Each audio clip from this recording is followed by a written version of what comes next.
அடுத்ததாக தமிழ்ச்சூழல் மார்க்சியம் நா. முத்துமோகன் என்ற தலைப்பில் சிறப்புரை நிகழ்த்த பேராசிரியர் வி. அரசு, மேனாள் தமிழ்துறை தலைவர், சென்னை பல்கலைக்கழகம் அவர்களை மேடைக்கு அழைக்கிறேன். எல்லோருக்கும் அன்பான மாலை வணக்கங்கள். இந்த சீர்வாசகர் வட்ட விருதில் முத்துமோகன் அவர்களை பற்றி பேசுவதற்கு வாய்ப்பளித்த சீர்வாசகர் வட்ட நண்பர்களுக்கு எனது வணக்கங்களையும் நன்றியையும் தெரிவித்துக் கொள்கிறேன். இந்த சீர்வாசகர் வட்டம் கடந்த 2 ஆண்டுகளில் சரியான ஆளுமைகளை தேர்வு செய்து கௌரவித்ததைப் போல இந்த ஆண்டும் மிகச்சிறப்பாக பேராசிரியர் முத்துமோகன் அவர்களை தேர்வு செய்து இந்த விழாவை நடத்தி கொண்டிருக்கிறது. முத்துமோகனுக்கு நாம் ஏன் இவ்வகையான ஒரு சிறப்பை செய்ய வேண்டும், அல்லது முத்துமோகன் என்ற ஒரு பேராசிரியர் கொண்டாட வேண்டியவராக ஏன் இருக்கிறார் என்று சில கேள்விகளை எல்லாம் நாம் எழுப்பிக்கொண்டு அதற்கான அவருடைய பணிகளை பற்றி நாங்கள் இந்த நிகழ்வுகளில் நிறைய நேரம் எடுத்துக்கொள்வதில்லை. வழக்கமாக 30 நிமிடத்திற்குள் முடித்துவிட வேண்டும் என்பது திட்டம். நான் அந்த நேரத்திற்குள்ளாகவே முடித்து விடுவேன் என்பதையும் சீர்வாசக வட்ட நண்பர்களுக்கு சொல்லிக்கொள்ள விரும்புகிறேன். இருந்தாலும் முத்துமோகன் பற்றி கடந்த ஒரு 3-4 நாட்களாகத்தான் நான் வாசிக்கத் தொடங்கினேன். அந்த வாசிப்பில் கிடைத்த மிகப்பெரிய பிரம்மாண்டம் மணிக்கணக்கில் முத்துமோகனை பற்றி பேச வேண்டும் என்று என்னுடைய மனசு சொல்கிறது. இருந்தாலும் காலம் முடியாது என்பதனால் சுருக்கமாக பேசுகிறேன். ஒரு 3 முக்கியமான அடிப்படைகளை உங்களுடன் பகிர்ந்து கொள்கிறேன். இந்த மார்க்சியம் என்று சொல்லக்கூடிய ஒரு தத்துவம் 19ஆம் நூற்றாண்டில் ஐரோப்பிய மண்ணில் உருவாகி வளர்ந்து வந்த வரலாறு 1848 கம்யூனிஸ்ட் கட்சி அறிக்கையில் தொடங்கி பிறகு மார்க்ஸும் எங்கெல்ஸும் 1883 மார்க்ஸ் மறைகிற காலம் வரை, 1875 எங்கெல்ஸ் மறைகிற காலம் வரை ஏறக்குறைய ஒரு 60 ஆண்டுகளுக்கு மேலாக அந்த தத்துவத்துறையில் அவர்கள் ஈடுபட்டு உலகிற்கு ஒரு மிகப்பெரிய அரிய புதிய தத்துவ மரபை உருவாக்கி தந்துவிட்டு சென்றார்கள். இந்த தத்துவ மரபு என்பது ரஷ்யாவில் அது மிகப்பெரிய தாக்கங்களையும் விளைவுகளையும் ஏற்படுத்தி லெனின் என்ற ஒரு மிகப்பெரிய மனிதனின் வீரதீரமான போராட்டத்தின் அடிப்படையில் அது சோவியத் யூனியனாக வந்தது. அதற்கு பிறகு 1949 மாவோனுடைய போராட்டத்தின் வழியாக சீனா என்ற ஒரு மண் அந்த சிவப்பாக மாறியது. அதைப்போல கியூபா, வியட்நாம், இப்படி உலகம் முழுக்க இந்த தத்துவ மரபுகள் என்பவை 20ஆம் நூற்றாண்டில் மிகப்பெரிய வீச்சாக உலகம் 2 பிளாக் என்று சொல்லக்கூடிய 2 கட்டம், ஒன்று அமெரிக்க முதலாளித்துவ மரபுகள் சார்ந்த ஒன்று, இன்னொன்று சோசலிச மரபுகள் சார்ந்தது இன்னொன்று என்ற இந்த தெளிவான பிரிவுகள் என்பவை 20ஆம் நூற்றாண்டில் நமக்கு கிடைத்த ஒரு மிகப்பெரிய புதிய வரலாறு. இது உலக வரலாறு. ஆனால் தமிழில் என்ன நடந்தது? தமிழில் இந்த மார்க்சிய தத்துவம் எப்படி உள்வாங்கப்பட்டது? தமிழில் இது செயல்பட்ட வரலாறு என்ன? அதில் இந்த மார்க்சிய விஷயங்களை பற்றி பேசுகிற பொழுது 2 அடிப்படையான விஷயங்களை குறிப்பாக இந்த நிகழ்வு சார்ந்து நான் பிரித்து கொள்கிறேன். ஒன்று மார்க்சிய கட்சிகள், செயல்பாடுகள், இயக்கங்கள், அது சார்ந்த செயல்பாடுகள் என்பது ஒன்று. அதை பற்றி நான் பேசப்போவதில்லை. மாறாக இந்த மார்க்சியம் என்று சொல்லக்கூடிய இந்த தத்துவ மரபு சார்ந்த உருவாக்கப்பட்ட பிரதிகளை வாசிப்பது, அது பற்றி எழுதுவது, அதை ஒரு புலமைத்தலமாக வளர்த்தெடுத்து செல்வது என்கிறது இன்னொரு வகையான பணி. இந்த பணி தமிழில் எப்படி நடந்தது? 1920களில் இங்கு மார்க்சிஸ்ட் கம்யூனிஸ்ட் கட்சிகள் உருவாகின. அது குழுக்களாக இருந்து 1940களில் வடிவமைக்கப்பட்ட கட்சிகளாக மாறின. 1964 வரை அது ஒரே கம்யூனிஸ்ட் கட்சியாக இருந்தது. 64க்கு பிறகு தொடர்ந்து 2 கம்யூனிஸ்ட் கட்சி ஆகியது. 1972க்கு பிறகு பல்வேறு கம்யூனிஸ்ட் கட்சிகள் ஆகிவிட்டது. 1990இல் சோவியத் யூனியன் தகர்ந்தது.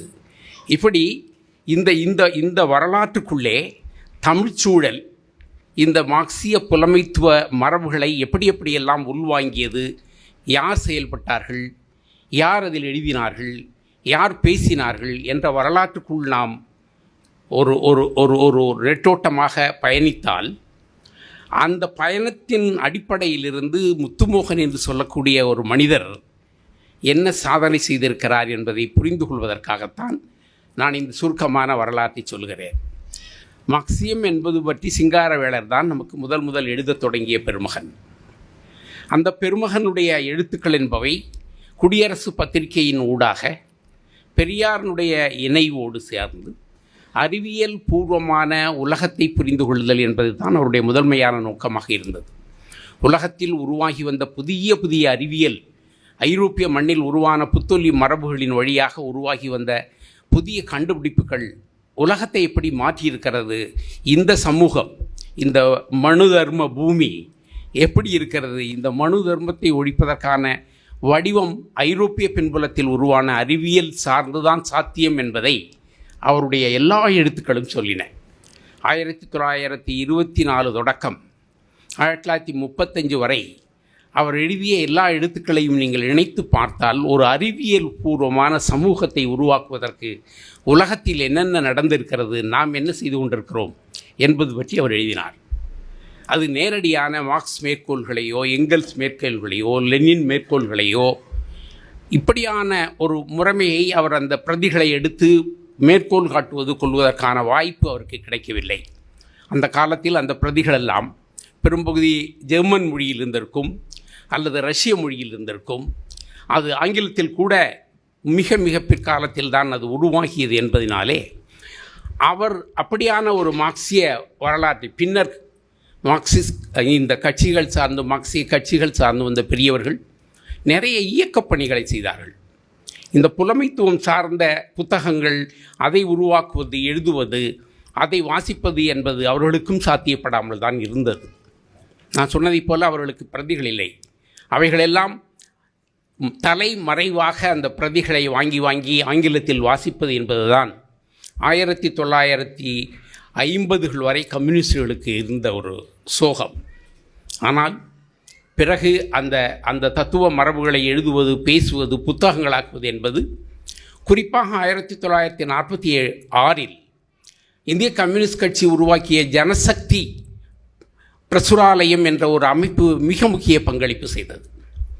அந்த பங்களிப்பிலும் கூட 50களில் உலகம் முழுவதும் இந்த கம்யூனிஸ்ட் இயக்கங்களிடையே ஏற்பட்ட பல்வேறு முரண்பாடுகள், அது சார்ந்த புத்தகங்களை உருவாக்குதல், அதை தனி கட்சி சுற்றுக்கு மட்டும் விடுதல், கட்சி தோழர்கள் மட்டும் வாசித்தல் என்ற வகையில்தான் இந்த தத்துவம் பற்றிய உரையாடல் என்பதை கம்யூனிஸ்ட் கட்சிகள் மத்தியிலே இருந்தது. ஆனால் 60களின் இறுதியில் 1940களில் இந்த தென் மற்றும் தென்கிழக்கு ஆசிய நாடுகளிலே ஒரு புதிய சக்தி உருவாகி வருகிறது.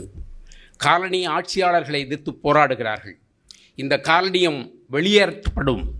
இந்த காலனியம் வெளியேற்றப்பட்டதின் விளைவாக இந்த காலனியத்திற்கு பிந்தையான ஒரு சமூகம் என்பது உருவாகப் போகிறது. இதையெல்லாம் கண்டறிந்த அமெரிக்க பின்புலத்தில் இருந்த அறிவாளிகள் யுனெஸ்கோ என்ற ஒரு அமைப்பை உருவாக்கி அவர்கள் நிறைய நூல்களை வெளியிடுவது என்பதையெல்லாம் செய்தார்கள். அந்த யுனெஸ்கோ நிறுவனம் உருவாக்கிய பல்வேறு நூல்களை அந்த காலத்தில் நமது பெரியவர் கானா சுப்பிரமணியம் போன்றவர்கள் எழுதினார்கள், மொழிபெயர்த்தார்கள், வெளியிட்டார்கள். இதை பார்த்த சோவியத் நாம் ஏன் இப்படியான செயல்பாடுகளில் ஈடுபடக்கூடாது என்ற ஒரு எதிர்வினையின் விளைவாக 50களில் நேருவுக்கும் குருஷேவுக்கும் ஏற்பட்ட அந்த ஒப்பந்தம் அடிப்படையில் இந்த மாதிரியான செயல்களில் ஒரு வளர்ச்சி ஏற்பட்டது. 70களில் இந்திரா காந்தி அம்மையார் சோவியத் இந்திய ஒப்பந்தங்கள் பலவற்றை உருவாக்கியதில் இப்படி சோவியத்தில் இருக்கக்கூடிய நூல்களை மொழிபெயர்த்து இந்திய மொழிகளில் கொண்டு வருவதற்கென ஒரு குழுவையும் இந்திரா அம்மையார் காலத்தில் உருவாக்கினார்கள். அது சார்ந்து இந்திய கம்யூனிஸ்ட் கட்சி அதில் மிகுந்த ஈடுபாடு கொண்டு செயல்படத் தொடங்கியது. அந்த செயல்பாட்டின் விளைவாக 60களின் இறுதி 70களில் இந்த மார்க்சிய பிரதிகள் என்பவை அந்தந்த ஆங்கில மொழியில் மிக அதிகமாக வெளிவரும் வாய்ப்பு பெற்றது. அப்படியான வாய்ப்பு பெற்ற இந்த மார்க்ஸ் எங்கெல்ஸினுடைய தொகுதிகள் என்பவை சோவியத் 3 தொகுதிகளாக 1970களில் வெளிக்கொண்டு வந்தது. இந்த 3 தொகுதிகளை 70களின் இறுதி 80களில் நம்மூரில் இருக்கக்கூடிய அறிஞர்களை எல்லாம் மாஸ்கோவிற்கு அழைத்து மாஸ்கோவில் அந்த அவர்களுடைய ரஷ்ய மொழியை அவர்களுக்கு கற்பித்து, இதில் நம்முடைய பேராசிரியர் நா தர்மராஜன் மிக முக்கியமானவர். அவரை நான் இன்றைக்கு காலையில் சந்தித்தேன். அவர் அந்த அனுபவங்களை எல்லாம் நிறைய என்னோடு பகிர்ந்து கொண்டார். அப்படி வந்த கட்டத்தில் நிறைய இலக்கிய பிரதிகளை இவற்றை மொழிபெயர்க்கத்தில் காட்டுவதில் அக்கறை சோவியத் யூனியனில் இல்லாமல் இருந்ததும், பிறகு இப்படி மாவோனுடைய நிறைய எழுத்துக்கள் ஆங்கிலத்தில் மொழிபெயர்க்கப்பட்டு இந்த ஆசிய நாடுகளில் பரவலாகிறது என்பதை அறிந்தவுடன் நாமும் அதில் பின்தங்கிவிடக்கூடாது என்று சோவியத்தும் ஆங்கிலத்தில் மார்க்ஸ் எங்கெல்ஸ் லெனின் படைப்புகளை பல்வேறு தொகுதிகளாக வெளியிடத் தொடங்கிய காலம் என்பது 80களில் உருவானது. அப்படி 80களில் உருவான மார்க்ஸ் எங்கெல்ஸினுடைய 3 ஆங்கில தொகுதிகள் என்பவை சோவியத் யூனியனிலேயே 12 தொகுதிகளாக தமிழில் மொழிபெயர்க்கப்பட்டு நமக்கு கொடுக்கப்பட்டது. அது 90களில் 80களின் இறுதியில் அந்த பிரதிகள் நமக்கு வந்து சேர்ந்தன. நம்முடைய நியூ செஞ்சுரி புத்தக நிறுவனம் அந்த 12 தொகுதிகளை விற்பனை செய்ய தொடங்கியது. இப்படித்தான் நமக்கு இந்த மார்க்சிய மூல நூல்கள் தமிழுக்கு வந்த வரலாறு. ஆனால் பேராசிரியர் முத்துமோகன் என்ன செய்தார் என்பதற்காகத்தான் நான் இந்த நீண்ட வரலாற்றை சொன்னேன். பேராசிரியர் முத்துமோகன் அவர்கள் மார்க்ஸ் 200 என்ற 2018 வாக்கில் மார்க்ஸ் பிறந்த 200 ஆண்டுகள் கழிந்த அந்த 200 மார்க்ஸ் 200 என்று எல்லா தளங்களிலும் கொண்டாடிய காலத்தில் இந்த 12 தொகுதிகளை முத்துமோகன் தன்னுடைய மேஜைக்கு எடுத்தார். அந்த தொகுதிகளை மட்டுமில்லாமல் அந்த 1950களிலிருந்தே மார்க்சியம் தொடர்பாக நிறைய மொழிபெயர்ப்புகள் தனித்தனியாக வந்தன. எடுத்துக்காட்டாக 1968லேயே தொமுசி மதம் என்ற ஒரு மிகப்பெரிய தொகுதியை மார்க்ஸ் எங்கெல்ஸ் பிரதிகளில் இருந்து மொழிபெயர்த்து தனியாக கொடுத்திருந்தார். இப்படி தனித்தனியாக இருந்த எல்லாவற்றையும் திரட்டி இந்த 12 தொகுதிகள் என்பதை 20 தொகுதிகளாக மார்க்ஸ் எங்கெல்ஸ் மூல எழுத்து தொகுதிகள் 20 என்பதை உருவாக்கி தந்த பெருமகன் நான் முத்துமோகன் என்பதை நீங்கள் மறந்துவிடக்கூடாது. இது சாதாரண வேலை அல்ல. நீங்கள் அது பற்றி தெரிந்து கொள்ள வேண்டும் என்று சொன்னால், அவர் அந்த ஒவ்வொரு தொகுதிக்கும் எழுதிய முன்னுரைகளை எல்லாம் இணைத்து படைப்பின் அற்புத தருணங்கள் என்ற இந்த புத்தகம் ஒன்றையே அவர் போட்டிருக்கிறார். வெளியே விற்பனைக்கு இருக்கிறது. நீங்கள் போகும் பொழுது அதை வாங்கி கொண்டு போய் வாசித்தீர்கள் என்று சொன்னால், அதில் என்ன எனக்கு வியப்பும் ஆச்சரியமும் உருவாக்கியது என்று சொன்னால், வெறுமனே ஒரு தொகுதியை எடுத்துக்கொண்டால் முன்னாடி 12 தொகுதியில் இருப்பதை எடுத்து அப்படியே கொடுப்பது என்பது பொருள் அல்ல. மாறாக பொருள் ரீதியாக அவற்றை வகைப்படுத்தி 19ஆம் நூற்றாண்டின் தொடக்க காலத்தில் கம்யூனிஸ்ட் கட்சி அறிக்கையில் தொடங்கி, அதற்கு பிறகு பிரெஞ்சு புரட்சி சம்பந்தமான விஷயங்களில் தொடங்கி, பிறகு மூலதனத்தில் வந்து இதில் எங்கெல்ஸினுடைய இயற்கையியல் பற்றிய விஷயங்களுக்குள் போய், அவருடைய குடும்பம் தனிச்சொத்து அரசு என்ற நிலைமையில் போய், இப்படி 1840 தொடக்கம் 1875 வகையிலான இந்த 2 பெரும் மனிதர்களும் செய்த பல்வேறு விதமான ஆய்வுகள் சார்ந்த அந்த தத்துவ பதிவுகளை தமிழ் சமூகத்திற்கு அதனுடைய பொருள் சார்ந்த மரபில் 20 தொகுதிகளாக கட்டமைத்தோடு மட்டுமல்ல, அதை தேடி தேடி அந்த 12 தொகுதிகளில் இல்லாமல் தமிழில் வேறு பலரால், நான் சொன்னதை போல தொமுசி ரகுநாதனால், விடியல் பதிப்பக நிழல்வண்ணனால், நம்முடைய SVRால், இப்படி எங்கெங்கெல்லாம் இந்த மார்க்சிய பிரதிகளை மொழிபெயர்த்திருக்கிறார்களோ இதையெல்லாம் எடுத்து அந்த பொருண்மையின் கீழாக அதை 20 தொகுதியாக கட்டமைத்து அதற்கு அவர் எழுதியிருக்கிற அந்த முன்னுரை அந்த தொகுதிகளை வாசிப்பதற்கு ஒரு மிகப்பெரிய உத்வேகத்தையும் அது சார்ந்த புரிதலையும் நமக்கு உருவாக்கி தந்திருக்கிறது. இந்த புரிதல் கூட எனக்கு இவ்வளவு நாளாக இல்லை என்பதற்காக நான் வருந்துகிறேன். நான் இந்த கடந்த 2-3 நாட்களாக இந்த 20 தொகுதிகளையும் எடுத்து வைத்து அவருடைய படைப்பின் அற்புத தருணங்கள் என்ற அந்த தொகுப்பையும் படித்து வாசித்து பார்த்த பிறகு இந்த மனுஷன் மார்க்சிசத்துக்காக எவ்வளவு பெரிய புலமைத்துவ கொடையை செய்திருக்கிறான் என்ற உணர்ச்சி வயமாக நான் புரிந்து நீங்கள் இன்னும் மார்க்ஸ் எங்கெல்ஸ் படைப்புகளை தமிழில் படிக்க வேண்டும் என்று சொன்னால் அதனுடைய மூல வடிவமாக உருவாக்கியவன் நான் முத்துமோகன் என்பதை நாம் புரிந்து கொள்ள வேண்டும். அந்த அளவிற்கு அந்த படைப்பு, அதனுடைய எளிமை, அது செயல்பட்ட முறைமை, இவைகளெல்லாம் அந்த மனிதனுடைய மிகப்பெரிய சாதனையாக மிகப்பெரிய சாதனையாக நான் கருதுகிறேன். நாம் இப்படியான தொகுதி வால்யூமாக இருக்கிற புத்தகங்களை ஒரு சேர எடுத்து வாசித்து படித்து புரிந்து கொள்கிற மரபு என்பது பெரும்பகுதியானவருக்கு இருக்கிறதுக்கு வாய்ப்பில்லை. எங்களைப் போல இருக்கக்கூடிய வாத்தியார்கள் எங்கோ பேச வேண்டும் என்று சொன்னால், இப்போ முத்துமோகனை பற்றி பேச வேண்டும் என்று சொல்கிற பொழுது எனக்கு ஒரு நல்வாய்ப்பு, இவற்றையெல்லாம் அவை அந்தந்த வந்த காலத்திலே வாங்கி சேகரிக்கக்கூடிய வாய்ப்பு பெற்றவன் என்பதனால அவற்றையெல்லாம் ஒரு கணத்தில் அவற்றையெல்லாம் எடுத்து பார்க்கிற பொழுது அவருடைய மார்க்சிய புலம்பித்துவ மரபுக்கு மூல ஆசான்களை தமிழில் கொடுத்திருக்கிற அந்த பெரிய வேலை மிகப்பெரிய வேலை என்று நான் கருதுகிறேன். அதை மட்டும் அவர் செய்தார். என்ன நடந்தது என்று சொன்னால், 2018 தொடக்கம் தமிழ் புத்தகச் சூழலில் இந்த கணிப்பொறி யுகம் வந்த பிறகு தமிழ் புத்தக உருவாக்கத்தில் மிக பிரமாண்டமான பெரிய மாற்றங்கள் ஏற்பட்டிருக்கின்றன. உங்களுக்கு தெரியுமோ தெரியாதோ, தலையணை புத்தகங்கள் என்பவை 2000க்கு பிறகு வந்தவை தான். இந்த நாவல் என்ற பெயரில் தலையணை எழுதுகிற ஒரு பெரிய கோஷ்டியும் இருக்கிறது. அது புராணங்களை, மகாபாரதத்தை, வேற வடிவங்களை அது ஒரு பெரிய சாதனை மரபு என்று பேசிக்கொண்டிருக்கிற ஒரு கோஷ்டியும் இருக்குது. ஆனால் இன்னொரு பக்கம் இந்த மாதிரியான மூல தத்துவ மரபுகளை மிக பெரும் தொகுதிகளாக சேகரித்து உருவாக்கி வருகிற மரபு இருக்கிறது. இந்த மரபில் இவர் செய்திருக்கிற இந்த பணிகள் என்பவை எப்படி நடந்தது என்று சொன்னால், அவர் பின்படி நியூ செஞ்சுரி புத்தக நிறுவனத்தை சார்ந்த அதற்கு பொறுப்பாக இருந்த நண்பர்கள் சரவணன், சபாபதி போன்றவர்களும், அதைவிட மிக முக்கியமானது பேராசிரியர் முத்துமோகனுடைய வழிகாட்டுதலில் வேலை செய்த, நீங்களெல்லாம் அறிந்திருக்கலாம், தமிழ் காமராசன் என்று அவரை சொல்வார்கள்.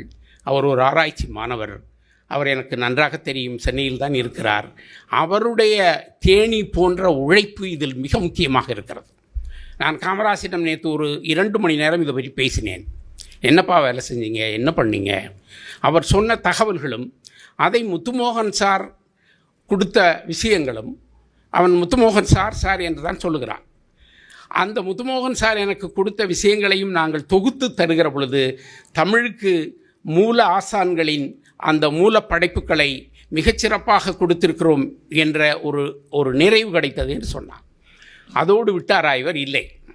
பிறகு 2016 தொடக்கம் தொடர்ந்து நியூ செஞ்சுரி புத்தக நிறுவனத்தின் மூலமாக ஃப்ராங்க்ஃபர்ட் புத்தக சந்தை என்று பாரிஸில் நடக்கக்கூடிய ஒரு மிகப்பெரிய உலக புத்தக சந்தை, அதே போல் லண்டனில் நடக்கக்கூடிய உலக புத்தக சந்தை, இந்த புத்தக சந்தைகளுக்கு ஒரு 3-4 முறை நம்முடைய முத்துமோகன் போனார். NCBH அழைத்து சென்றார்கள். அந்த வகையில் NCBHும் நன்றிக்குரியவர்கள். அப்பொழுது ஒரு மிக முக்கியமான வேலையை அவர் மார்க்சியத்தில் செய்ய தொடங்கினார். அது என்ன பிரச்சனை வந்தது என்று சொன்னால், தென் மற்றும் தென்கிழக்கு ஆசிய நாடுகளில் உருவாகக்கூடிய மார்க்சிய இயக்கங்கள் எப்படி இருக்கின்றன.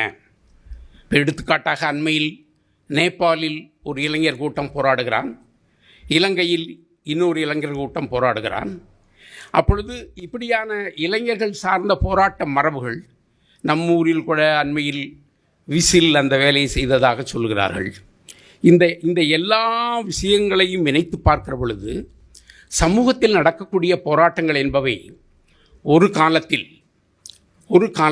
ஒரு அமைப்பாக உருவாக்கப்பட்ட தனி மனிதர்களை தலைமைப்படுத்தி கொண்ட ஒரு ஜனநாயக மரபு சார்ந்த இயக்கங்களாக இருந்தன.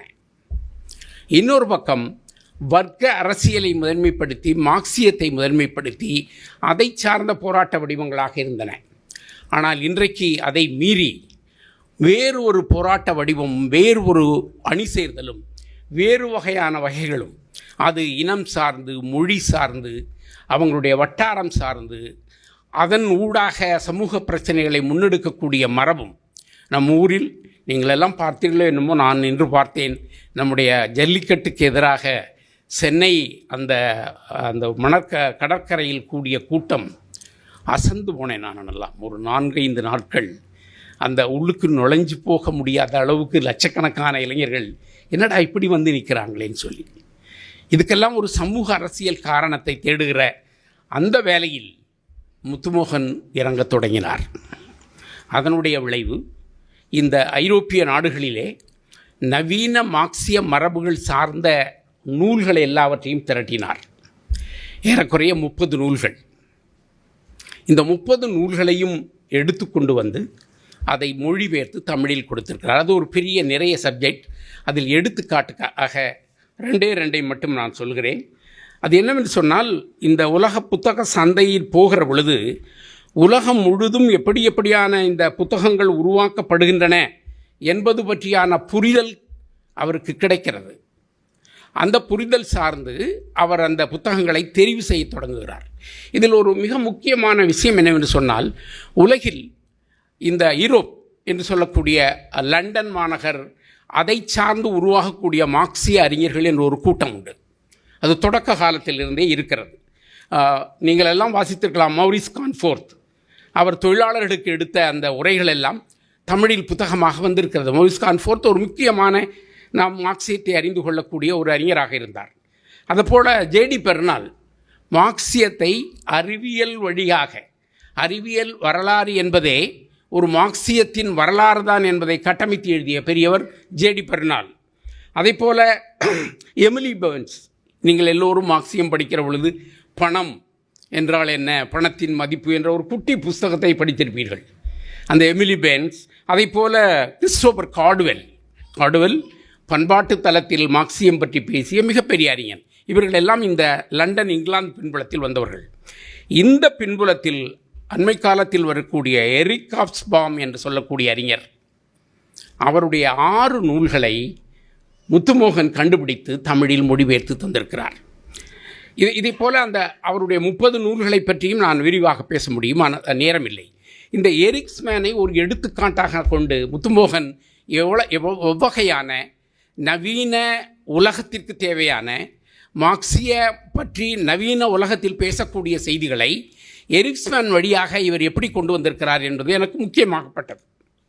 அதாவது எரிக்ஸ்மேன் புரட்சியின் யுகம், மூலதன யுகம், பேரரசின் யுகம், மாபெரும் தொழிற்புரட்சியின் எதிர்ப்புரட்சி யுகம் என்று ஒரு 15 ஆண்டுகளுக்கு மேலாக உட்கார்ந்து வேலை செய்து அதை 91 வாக்கில் படிப்படியாக கொண்டு வந்து 2000களில் அவை நூல் வடிவமாக பெறுகிற பொழுது எரிக் ஹாப்ஸ்மேன் அதில் என்ன செய்கிறார் என்றால், சோவியத் தகர்வு, அது சார்ந்த விஷயங்கள், உலகத்தில் ஏற்படக்கூடிய இந்த நவீன மரபுகள் அவருடைய நூல்களில் சில ரொம்ப வியப்பாக இருக்கிறது. தொடக்க கால கிளர்ச்சியாளர்கள் என்று ஒரு புத்தகம் மொழிபெயர்க்கப்பட்டிருக்கிறது. அதே போல் இந்த கொள்ளைக்கார சமூகம் என்ற ஒரு புத்தகம் மொழிபெயர்க்கப்பட்டிருக்கிறது. இதற்குள் என்ன பேசப்படுகிறது என்று சொன்னால், வெகுசன அரசியல். இந்த வெகுசன அரசியல் மரபு சார்ந்து மக்களினுடைய வளர்ச்சி எப்படி மாறியிருக்கிறது, இதை சார்ந்து நாம் மார்க்ஸ் எங்கெல்ஸ் படிப்பை எப்படி கொண்டு செல்வது என்பது பற்றிய விமர்சனம். இந்த விமர்சனங்களை செய்த அவருடைய அந்த நூல்களை எல்லாவற்றையும் தமிழில் கொண்டு வந்திருக்கிறார் முத்துமோகன். அப்படி அந்த 30 நூல்களில் இது ஒரு 6 நூல். அதே போல் தௌரிக்கலி என்று சொல்லக்கூடிய ஒரு மிக முக்கியமான மார்க்சிஸ்ட், பாகிஸ்தானை சேர்ந்தவர், அவர் லண்டனில் வாழ்கிறார். அவர் லெனின் பிரச்சனைகள் என்ன, அதை எப்படி நாம் எதிர்கொள்வது என்பது பற்றி அவர் பேசுகிறார். தெருச்சண்டைகளின் வரலாறு என்று சொல்லி ஒரு புத்தகம் மொழிபெயர்க்கப்பட்டு வெளியே இருக்கிறது. அது ஐரோப்பிய நாடுகளிலும் ஆசிய நாடுகளிலும் மார்க்சியம் சார்ந்த இந்த முரண்கள், மேறுபாடுகள் எப்படி வந்தன, அதை எப்படி புரிந்து கொள்வது என்பது பற்றி அவர் எழுதுகிறார். இந்த புத்தகங்களை எல்லாம் தேடி எடுத்து கொண்டு வந்து தமிழில் மொழிபெயர்த்து தந்திருக்கிறார். அதே போல் திறந்த நிலை மார்க்சியம் என்று ஒரு 4 தொகுதி வந்திருக்கிறது. இந்த திறந்த நிலை மார்க்சியம் என்ற இந்த தொகுதி ஐரோப்பிய நாடுகளில் இருந்த பல்வேறு மார்க்சிய அறிஞர்கள் எழுதப்பட்ட பல கட்டுரைகளின் தொகுப்பு. அதை தமிழில் மொழிபெயர்த்து கொண்டு வந்திருக்கிறார்கள். இப்படி இந்த 30 தொகுதிகளையும் உங்களுடைய மேஜையின் மேலே வைத்து கொண்டு பார்க்குற பொழுது அதில் இன்னும் 4-5 தொகுதிகள் பிரிண்டில் இருக்கிறது. 3 தொகுதிகள் இன்கம்ப்ளீட்டாக இருக்கிறது. பாக்கி 4 மூடும் 7 போக 23 தொகுதிகள் விற்பனையில் இருக்கிறது. வெளியிலே நீங்கள் பார்க்கலாம். இவற்றை எல்லாவற்றையும் உங்களுடைய மேஜை மேலே வைத்துக்கொண்டு பார்க்கிற பொழுது இந்த மனிதன் உலகத்தில் நிகழ்ந்த மார்க்சியம் பற்றிய விஷயங்களை, அதாவது மார்க்சியம் பற்றிய விஷயங்களை என்று நாம் சொல்லுகிற பொழுது ரோசா லக்சம்பர்க் என்ன எப்படி மார்க்சியத்தை பேசினார், அல்தூசர் என்ன பேசினார், கிராம்ஸ்கி என்ன பேசினார், கிறிஸ்டோபர் கார்டுவெல் என்ன பேசினார், நோம் சாஸ்கி என்ன பேசினார், இந்த அறிஞர்கள் எல்லாம் மார்க்சியம் பற்றிய பிற்காலங்களில் பேசப்பட்ட பல்வேறு செய்திகளின் தொகுப்பாக இருக்கக்கூடிய அந்த நூல்களை தமிழ் வடிவமாக்கி தருவதன் மூலம் மார்க்சியத்தில் உலகம் முழுவதும் ஏற்பட்ட இந்த நெருக்கடிகள் சார்ந்து மார்க்சியம் செத்துவிட்டது, மார்க்சியம் இனிமேல் வர முடியாது என்ற வரட்டு கூச்சல்களுக்கு எதிராக இந்த அறிஞர்கள் எல்லாம் ஏன் மார்க்சியத்திற்கு இந்த நிலை ஏற்பட்டது, இதை எப்படி நாம் பார்க்க வேண்டும் என்று சொல்லக்கூடிய அவருடைய ஆராய்ச்சிகளை மிகச்சிறந்த வடிவிலே இந்த நூல்களிலே முத்துமோகன் கொண்டு வந்திருக்கிறார். இது எனக்கு மிகுந்த வியப்பையும் ஆச்சரியத்தையும் அளித்தது. நாம் யாரும் அந்த தொகுதிகளை எடுத்து வைத்து ஒவ்வொன்றாக படித்து பேசி அது பற்றியான விவரங்களை தெரிந்திருக்கிறோமா என்பது எனக்கு தெரியவில்லை. ஆனால் நான் வைத்து பார்க்கிற பொழுது மிக பிரமாண்டமாக இருந்தது. ஒரு சோம்ஸ்கி எப்படி இன்றைய மார்க்சிய விஷயத்தை சொல்கிறார், கிராம்ஸ்கியை நீங்கள் எப்படி புரிந்து கொள்ள வேண்டும், பெண்ணிய ஆய்வாளர்கள் எப்படி மார்க்சியம் பற்றி சொல்கிறார்கள், இப்படி பல்வேறு விதமான விஷயங்களை மேலோட்டமாக இல்லாமல் ஆணித்தரமான ஆழமான நூல்களின் வழியாக கண்டெடுத்து அதில் தமிழில் கொடுத்திருக்கிற மிகப்பெரிய பணியை முத்துமோகனுடைய அந்த குழு அவரோடு சேர்ந்த நண்பர்கள் செய்திருக்கிறார்கள். இந்த குழுவில் இவரோடு சேர்ந்து செய்த 2 நண்பர்கள் பெயரை நான் கண்டிப்பாக குறிப்பிட வேண்டும். ஒன்று அவர் PK ராஜன் என்று சொல்லக்கூடிய தோழர், ஒரு என்ஜினியர், பொழப்பையெல்லாம் விட்டுட்டு ஃபுல் டைமராக கட்சியில் சேர்ந்து வேலை செய்து கொண்டு அதுக்கு பிறகு வேறு விஷயங்கள் எல்லாம் வந்து அவருடைய பங்களிப்பில் முதல் அதிகம். இதை போல் இன்னொரு தோழர் அவர் சிவகுமார், அந்த தொடரை எனக்கு தெரியும். நான் அவரோடு இப்பொழுது இணைந்து இந்த அம்பேத்கர் பதிப்புகளை செய்வதிலே ஈடுபட்டிருக்கிறோம். அவருடைய உழைப்பு, அவர் ஒரு கெமிக்கல் இன்ஜினியர், சீனாவெல்லாம் போய் வேலை பார்த்து விட்டு வந்தவர். அவர் இந்த மார்க்சிய இயக்கங்களுக்குள் இருந்து வந்து இப்பொழுது இந்த வேலையில் அவர் செய்திருக்கிறார். இந்த 2 நபர்களும் நம்முடைய முத்துமோகன் சார் கொடுக்கக்கூடிய அந்த டைரக்ஷன், அந்த விஷயங்கள், அதை நடைமுறைப்படுத்தி ஏறக்குறைய ஒரு 30க்கு மேற்பட்ட மொழிபெயர்ப்பாளர்களை எல்லாம் கண்டுபிடித்து அந்த மொழிபெயர்ப்பாளர்கள் வழியாக அவற்றையெல்லாம் தமிழுக்கு வந்திருக்கிறது. இது என்ன விஷயம் என்று சொன்னால், இந்திய மொழிகளில் எந்த மொழியிலும் இப்படியான நவீன மார்க்சியம் பற்றிய உரையாடல்கள் சார்ந்த புத்தகங்கள் மொழிபெயர்க்கப்பட்டிருக்காது என்று சொல்வேன். அது திட்டமிடப்பட்டு ஒரு வகைமைப்படுத்தப்பட்டு அது எந்த பின்புலத்தில் உருவாகி இருக்கிறது என்பதை சொல்வதற்கான ஒரு தன்மையாக இந்த நூல்கள் மொழிபெயர்க்கப்பட்டிருக்கிறது என்று சொன்னால், இதற்கெல்லாம் மூலம் யார், இதற்கு மூளை யார், இதில் யாருடைய உழைப்பு இருக்கிறது என்பதை நாம் தேடுகிற பொழுது முத்துமோகன் எங்கோ நிற்கிறார். அவருடைய அந்த செயல்பாட்டை நாம் வெறும் வார்த்தையில் சொல்ல முடியவில்லை.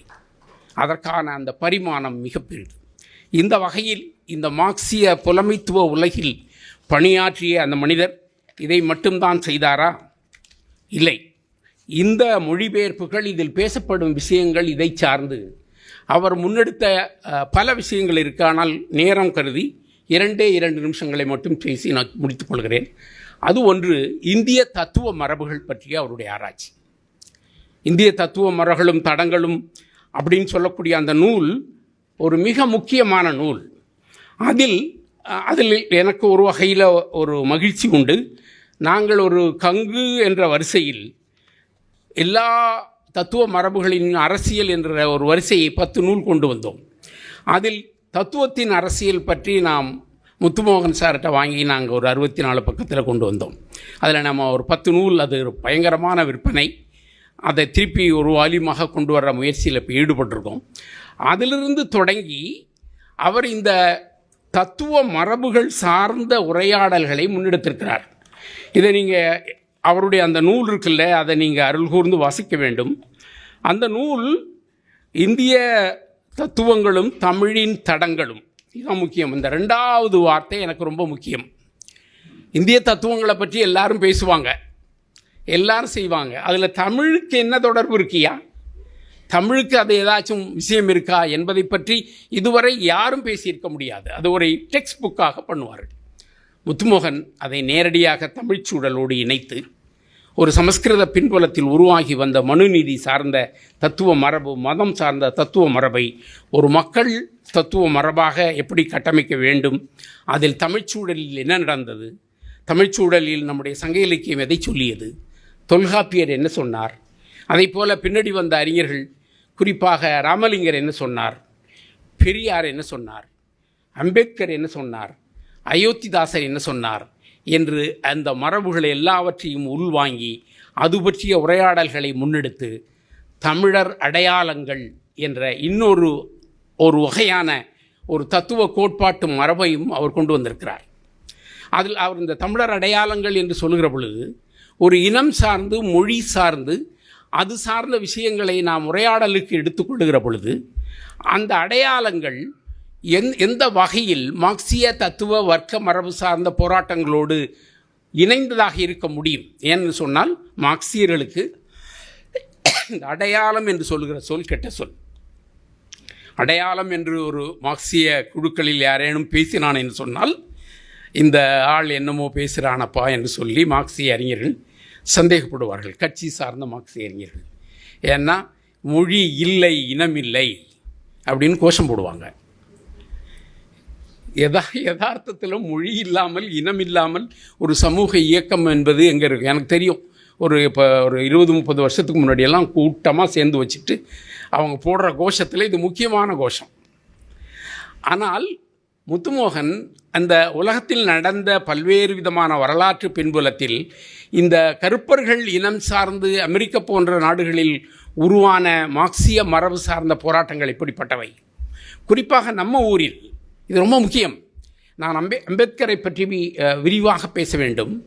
அம்பேத்கர் முன்னெடுத்த தத்துவ மரபுகளில் ஒன்று இந்த மண்ணை அழிப்பது மனு சாஸ்திரம். இந்த மனுவை கொளுத்துவது மனிதர்கள் ஒவ்வொருவரையும் கடமை. எனவே அந்த பார்ப்பனிய மனு ஒழிப்பு என்பதே நம்முடைய வேலை என்பதை அவர் அடிப்படை கோட்பாடாக கொண்டிருந்தார். இந்திய பொருளாதார மரபாக இருந்தாலும் சரி, இந்திய பண்பாட்டு மரபாக இருந்தாலும் சரி, இந்திய வெகுசன உளவியலாக இருந்தாலும் சரி, அது பார்ப்பனியம் என்பது மிகுந்த ஆழ்ந்த செயல்படுகிறது என்பதை அம்பேத்கர் மிக விரிவாக பேசினார். நீங்கள் வாசித்து பார்க்கலாம். பெரியாரும் அதை இன்னொரு தளத்தில் கொண்டு சென்றார். இவர்களையெல்லாம் மார்க்சியம் படித்தவர்கள், மார்க்சியம் பேசியவர்கள் 1990கள் வரை எதிர் திசையில்தான் வைத்திருந்தார்கள். இன்றைக்கும் எதிர் திசையில் பேசக்கூடிய, மார்க்சியம் பேசக்கூடிய ஒரு குழுவினர் இருக்கிறார்கள். ஆனால் முத்துமோகன் இவர்களுடைய இந்த பேச்சு மரபுகளை நாம் எப்படி வர்க்க மரபில், அவர் அதற்கு ஒரு நல்ல ஒரு விஷயத்தை எடுத்துக்கொண்டு வருகிறார். ஆசிய பொருள் உற்பத்தி முறை சார்ந்து மார்க்ஸ் எப்படி வர்க்க மரபுகளை கட்டமைத்தாரோ அந்த வகையில் இந்த மொழி, இனம், தேசியம் பற்றி பேசக்கூடியவற்றை நாம் எப்படி வர்க்க மரபுகளுக்குள் புரிந்து கொள்ள முடியும் என்பது பற்றி விரிவாக பேசுகிறார். இது ரொம்ப முக்கியமான விஷயம், மார்க்சியர்கள் இதுவரை பேச முடியாத விஷயம். இப்படி அவருடைய மார்க்சியம் பயில்வதற்காக எழுதப்பட்ட நூல்களாக இருந்தாலும் சரி, நான் சொன்ன இந்த 2 தத்துவ மரபுகளை முதன்மையாக கொண்டு அவர் பேசிய எழுதிய கட்டுரைகளாக இருக்கட்டும், இவற்றுக்கு எல்லாம் மூலம் அவர் இந்த மொழிபெயர்த்த இந்த 30 நூல்களுக்குள் இருந்தும், மார்க்ஸ் எங்கெல்ஸனுடைய மூல நூல்களிலிருந்தும் அவர் உள்வாங்கி தமிழ் சமூகத்திற்கு கொடுத்திருக்கிறார். இது சாதாரண வேலையல்ல. இதை நான் ரொம்ப ரொம்ப ரொம்ப காலம் கழித்து புரிந்து கொண்டதற்காக மீண்டும் வருந்துகிறேன். இந்த கடந்த 4-5 நாள்களில் வாசித்த பொழுதுதான் இந்த மனுஷன் இவ்வளவு பெரிய வேலை செஞ்சிருக்கான ஐயா மார்க்சியத்துக்கு. இந்த புரிதல், இந்த அறிதல் இந்த சமூகம் அந்த மனுஷனுக்கு செய்யவில்லையே என்ற மிகப்பெரிய மனச்சங்கடம் இருந்தது. அதன் கூட இருந்து வேலை செய்யக்கூடிய மிக கமிட்டடான இளைஞர்கள் நம் தமிழ் சமூகத்தில் நிறைய இருக்கிறார்கள் என்பதையும் புரிந்து கொள்ள முடிந்தது. ஆகையினாலே மார்க்சியம் என்ற செயல்பாட்டில் மார்க்சிய இயக்கம், நடைமுறை, போராட்டம் என்ற அந்த விஷயங்களை ஒரு பக்கம் வைத்துவிட்டு மார்க்சிய புலமைத்துவ மரபு சார்ந்த எழுத்துக்களை வாசிப்பது, படிப்பது, உருவாக்குவது, வெளிக்கொண்டு வருவது என்ற அந்த பணியில் NCBH நிறுவனத்தின் மூலமாக முத்துமோகன் அவர்களுடைய பங்களிப்பு என்பது பிரமாண்டமானது, உன்னதமானது. இதற்காக நாம் எல்லோரும் எழுந்து நின்று கைத்தட்டி அவரை கொண்டாடுவோம்.